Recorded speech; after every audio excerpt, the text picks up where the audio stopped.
On va corriger maintenant le dossier 2, intitulé « Un problème de santé publique ». Monsieur F, âgé de 42 ans, qui vient consulter en urgence pour des douleurs aiguës intenses du rachis lombaire avec une irradiation dans le membre inférieur gauche. C'est un patient qui n'a pas d'antécédent particulier, hormis un épisode de lombo-sciatique gauche il y a 3 ans. Il avait bénéficié à cette époque-là d'infiltration cortisonique. Et alors l'épisode actuel, il a commencé il y a 3 jours. Il a soulevé des cartons dans le cadre de son travail. Notez bien que c'est dans le cadre de son travail. Si on vous le dit, c'est pas pour rien. Il a ressenti une importante douleur lombaire isolée. Il a pris du paracétamol qui l'a initialement partiellement soulagé. Et puis le lendemain, au réveil, il a eu une importante douleur lombaire isolée. Et au lendemain au réveil, il a eu cette douleur dans le membre inférieur gauche qui irradie dans la fesse gauche, la face externe de cuisse et la jambe gauche. Il ne peut quasiment plus bouger à cause de l'intensité de la douleur. Il s'est réveillé pendant la nuit au moment de changement de position. Notez bien que c'est pendant les changements de position, c'est pas la douleur qui l'a réveillé, mais il a eu mal parce qu'il a bougé. Et donc vous évoquez fort judicieusement une lomboradiculalgie gauche. Alors la première question vous demande que recherchez-vous à l'examen clinique afin de confirmer ce diagnostic. Donc on va rechercher un syndrome rachidien. Donc le syndrome rachidien comprend une raideur du rachis lombaire. Pour cela, on va utiliser l'indice de Schoeber. On va chercher une attitude antalgique du rachis, on va mesurer la distance main-sol, on va tester l'inflexion latérale du rachis, on va regarder s'il y a une contracture paravertébrale, s'il y a une douleur à la palpation des épineuses.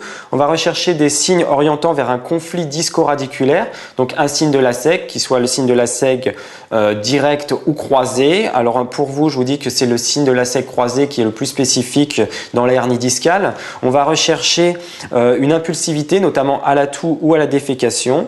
Et bien sûr, notez bien qu'il faut rechercher des signes de gravité, parce que la prise en charge ne sera pas du tout la même. Donc ces signes de gravité, on va rechercher un déficit moteur, donc on va tester tous les muscles des membres inférieurs. Donc se considérer comme déficitaires s'ils sont inférieurs à 3 sur 5. On va rechercher un trouble sensitif, des troubles sphinctériens, donc un déficit ou un syndrome de la queue de cheval. Voilà pour la question 1, on va passer à la question 2. Donc les éléments recherchés ci-dessus sont absents, donc tant mieux pour le patient. Le patient vous demande s'il doit passer une IRM en urgence, que lui répondez-vous? Argumentez. La réponse est non. Alors là, il n'y a pas à transiger, il y a eu plein de recommandations qui ont été faites sur la prise en charge des lomboradiculalgies. Pas d'indication à faire d'imagerie devant un épisode aigu de lomboradiculalgie, notamment si le patient n'a pas d'éléments de complications, c'est les éléments qu'on a recherchés précédemment. Donc, il n'y a pas d'éléments pour orienter vers une cause secondaire. Il y a un délai court par rapport au traumatisme qui a été le port de charge lourde et il y a donc un facteur déclenchant. Donc, en conclusion, notez que une lombosciatique aiguë par hernie discale, ce qui est le plus probable chez lui puisqu'il y a une impulsivité, ne nécessite pas d'examen complémentaire. En cas d'évolution non favorable, c'est une autre question, mais ce n'est pas le problème de cette première question. Quelles sont les indications à réaliser une imagerie devant une lomboradiculalgie? Alors, finalement, on va venir à cette question puisque vous me la posez. Donc, les indications sont, bien sûr, s'il y a des signes de gravité, donc le déficit moteur, le syndrome de la queue de cheval, une hyperalgie. Il va y avoir, si on trouve des facteurs de risque de cause secondaire, donc si ce n'est pas une lomboradiculalgie d'origine discale, donc si vous avez un patient amaigri, que vous sentez qu'il y a quelque chose de tumoral ou d'infectieux sous-jacent, ou si le patient ne répond pas au traitement de première intention. Donc correction de la question 3, quelle est l'étiologie la plus probable des douleurs? Analysez la topographie douloureuse, que pourrait vous montrer le scanner si on le réalisait? Donc l'étiologie la plus probable, je vous l'ai déjà dit, c'est la hernie discale ou conflit disco-radiculaire, parce que c'est la plus fréquente, parce que c'est un patient qui est jeune, parce qu'il y a des facteurs de risque avec le port de charge lourde et un antécédent déjà de lomboradiculalgie. Donc la douleur est de topographie L5, vous avez une douleur qui part du rachis lombaire bas, qui irradie dans la fesse, puis la face latérale de la cuisse, jusqu'à face latérale également de la jambe, jusqu'au gros orteil. Donc sur le scanner, si on le réalisait, on trouverait soit une hernie discale L4, L5 postéromédiane gauche, soit une hernie foraminale gauche L5-S1. Donc vous avez l'imagerie qui s'est affichée derrière moi. Donc pour vous expliquer un petit peu les différents cas de figure. Donc pour ce qui est là, vous avez une hernie qui serait considérée comme postéromédiane, donc un petit peu latéralisée à gauche. Et c'est pour vous montrer que la racine, à ce niveau-là, la racine L5 serait comprimée. L'autre cas de figure, c'est si vous avez une hernie discale qui est foraminale. Et dans ce cas-là, il faut bien noter que c'est à l'étage L5-S1 que la racine serait comprimée. Je vous ai montré aussi là un petit schéma à ce niveau-là pour montrer les différents cas de figure. Donc là, vous avez une coupe axiale normale, donc avec le fourreau dural, le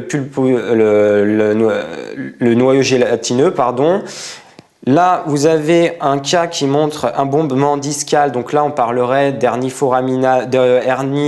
postéromédiane gauche. Donc ça serait possiblement ici à l'étage L4, L5. Et ici, vous avez une hernie qui est foraminale. Donc là, ça serait à l'étage L5, S1. Donc on va poursuivre avec la correction de la question 4.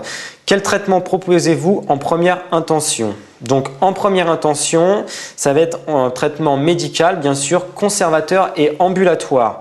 On va utiliser des antalgiques usuels, donc adaptés à lever à douleur. Donc ça peut être des paliers 1, 2, voire 3.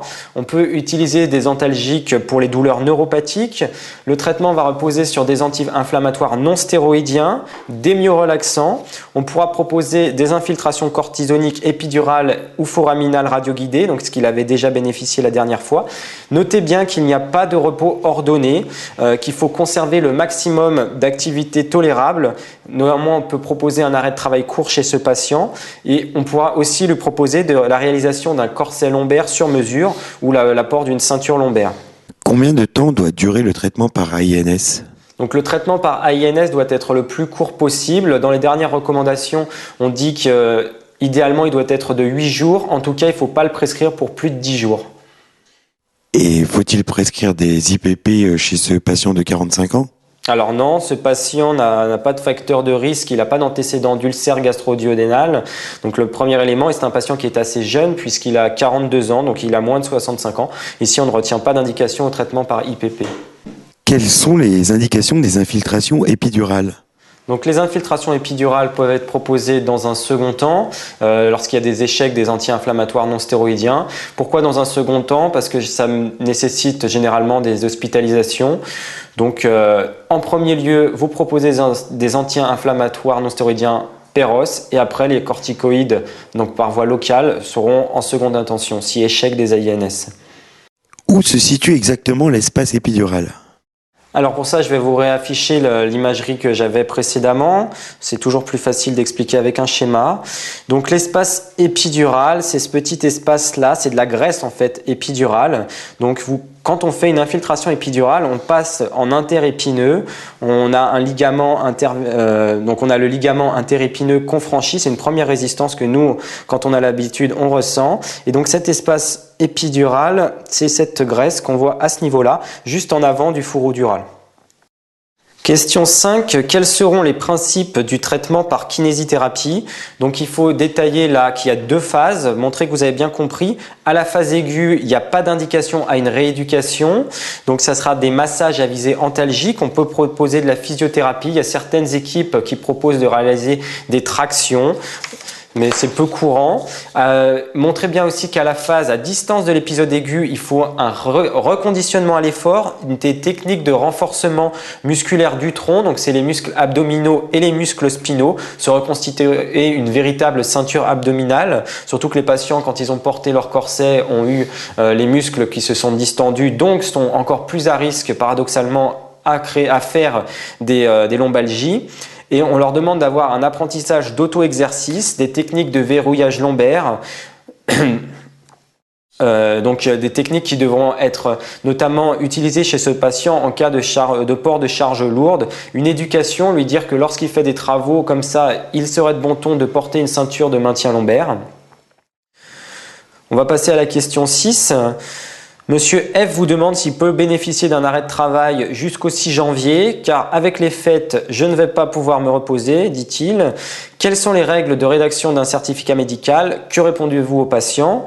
Donc tout d'abord dire que le certificat médical doit être remis en main propre, que l'opportunité de délivrance du certificat médical, c'est le médecin qui en est le seul juge. On ne doit absolument pas délivrer de certificat dit de complaisance. Sur le certificat médical, il doit y avoir l'identité bien sûr du patient, l'identité du médecin, la date de remise du certificat avec la mention certificat remis en main propre à l'intéressé pour faire valoir ce que de droit. Il faut qu'il y ait la date sur ce certificat médical. Pour quand il s'agit d'arrêt de travail, on mettra la durée de l'arrêt de travail. Il faut mettre entre parenthèses et au conditionnel les faits qui sont alloués par le patient et dont on doute, notamment me déclare avoir ou des choses comme ça. Et, les conclusions qui doivent être précises ou nuancées si nécessaire. Il faut, dans ce cas, pour ce patient qui a une douleur très handicapante, on sera d'accord pour lui remettre ce certificat. On fera un certificat avec un arrêt de travail de 3 à 8 jours, c'est possible dans un contexte d'accident de travail.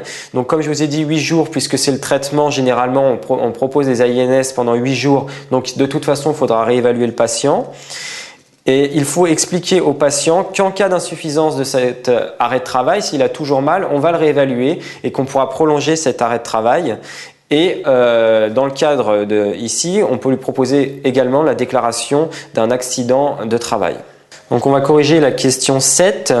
Donc on vous dit que le monsieur revient 3 mois plus tard, qu'il est toujours douloureux, que son médecin traitant lui a fait réaliser une imagerie en ville qu'il vous apporte et on vous demande d'analyser cette imagerie et de définir votre prise en charge. Donc pour ce qui est de cette imagerie que vous voyez, il s'agit bien sûr donc le décrire, c'est un scanner lombaire. Donc qui est centré probablement sur L5-S1, donc ça vous pouvez pas le savoir, mis à part que vous voyez à ce niveau-là l'ombre des psoas, donc vous savez que vous êtes au moins en dessous de L3.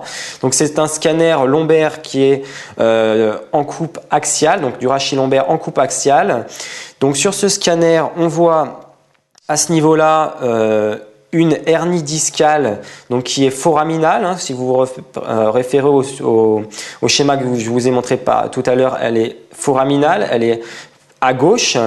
On pourrait noter aussi qu'il y a une hypertrophie du ligament jaune, donc ça je vous le dis, mais ça ne sera jamais coté à l'internat, c'est pour votre culture, et qu'on voit également un début d'arthrose articulaire postérieure avec, donc ça ce sont les articulations articulaires postérieures, là et là. On remarque que du côté droit, elles sont pincées et qu'il y a des constructions osseuses, donc des ostéophytes. C'est les mêmes signes en fait d'arthrose que vous retrouvez partout.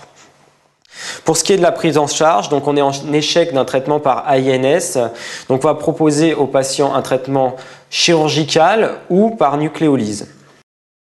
Question 8. Monsieur F peut-il bénéficier d'une reconnaissance en maladie professionnelle? Donc oui, il s'agit d'une lombosciatique par hernie discale et j'insiste bien sur le fait qu'il s'agit d'une hernie discale. C'est la seule lombosciatique qui est reconnue comme une maladie professionnelle.